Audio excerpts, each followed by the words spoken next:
മൊട്ട ബിനുവിനെ കുറിച്ച് ഇടയ്ക്കിടയ്ക്കൊക്കെ കേട്ടിട്ടുണ്ടായിരിക്കുമല്ലോ പ്രേക്ഷകർ. കുപ്രസിദ്ധ മോഷ്ടാവാണ് ഇയാളെ. മൊട്ട ബിനുവിനെ പോലീസ് ഓടിച്ചിട്ട് പിടികൂടി.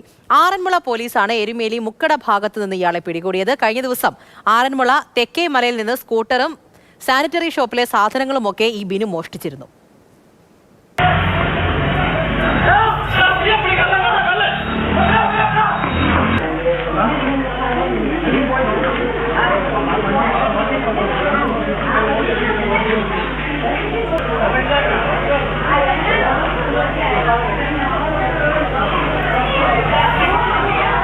CK അഭിലാലാണ് വിവരങ്ങളുമായി ചേരുന്നത്. അഭിലാല്, ആ ഓടിച്ചിട്ട് പിടിക്കുന്നതിന്റെ CCTV ദൃശ്യമാണ് ഇപ്പോൾ പ്രേക്ഷകരെ കാണിക്കുന്നത്. എപ്പോഴാണ് ഈ സംഭവം?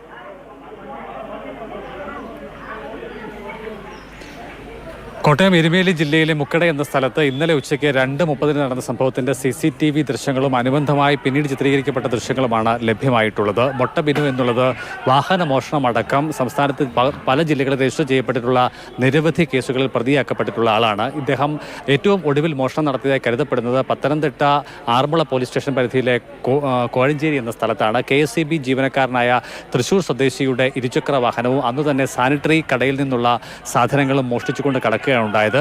മോഷ്ടിച്ച വാഹനത്തിൽ തന്നെ ഇദ്ദേഹം പലയിടങ്ങളിലും സഞ്ചരിക്കുന്നതായാണ് പോലീസിന് ലഭ്യമായത്. ഇന്നലെ പത്തനംതിട്ട കോട്ടയം ജില്ലാ അതിർത്തിയിൽ പോലീസ് സ്ഥാപിച്ചിരുന്ന ക്യാമറയിൽ ഈ വാഹനം കടന്നുപോയതായി കണ്ടെത്തിയിരുന്നു. കോട്ടയം ജില്ലയിൽ നിന്നും റാന്നി ഭാഗത്തേക്ക് രാവിലെ 7:45 വാഹനം എത്തി എന്നുള്ളതായിരുന്നു പോലീസിന് ലഭ്യമായ വിവരം. അതിനുശേഷം 8:40 വാഹനം തിരികെ എരുമേലി ഭാഗത്തേക്ക് കടന്നുപോയതായും ദൃശ്യങ്ങളിൽ വ്യക്തമായിരുന്നു. തുടർന്ന് വിവിധ മേഖലകളിലെ CCTV ക്യാമറകളടക്കം ശേഖരിച്ച് പരിശോധന നടത്തുന്നതിനിടെയാണ് മുക്കടയിൽ പോലീസ് സംഘം എത്തി ഒരു കടയിലെ CCTV ദൃശ്യങ്ങൾ പരിശോധിച്ചു വരുന്നതിനിടെയാണ് തൊട്ടടുത്ത കടയ്ക്ക് മുന്നിൽ ഈ മോഷണം പോയ വാഹനം ഇരിക്കുന്നത് കണ്ടത്. തുടർന്ന് ബിനു വാഹനത്തിൽ കയറാൻ ശ്രമിക്കുന്ന വേളയിൽ പോലീസ് ഉദ്യോഗസ്ഥർ ബിനുവിനെ തിരിച്ചറിയുകയും പോലീസ് പിടിക്കുമെന്നുള്ള ഘട്ടത്തിൽ ഇയാൾ ഓടി മറയാൻ ശ്രമം നടത്തുകയുമാണ് ഉണ്ടായത്. തുടർന്ന് പോലീസ് ഉദ്യോഗസ്ഥർ സംഘടിതരായി ഇയാളെ പിന്നാലെ കൂടുകയും ഓടിച്ചിട്ട് പിടികൂടുകയുമാണ് ഉണ്ടായിട്ടുള്ളത്. ഇയാളെ അവിടെ നിന്ന് വാഹനമടക്കം കസ്റ്റഡിയിലെടുത്ത് ആറന്മുള സ്റ്റേഷനിൽ എത്തിച്ച് വിശദമായി ചോദ്യം ചെയ്തതിൽ ഇയാൾ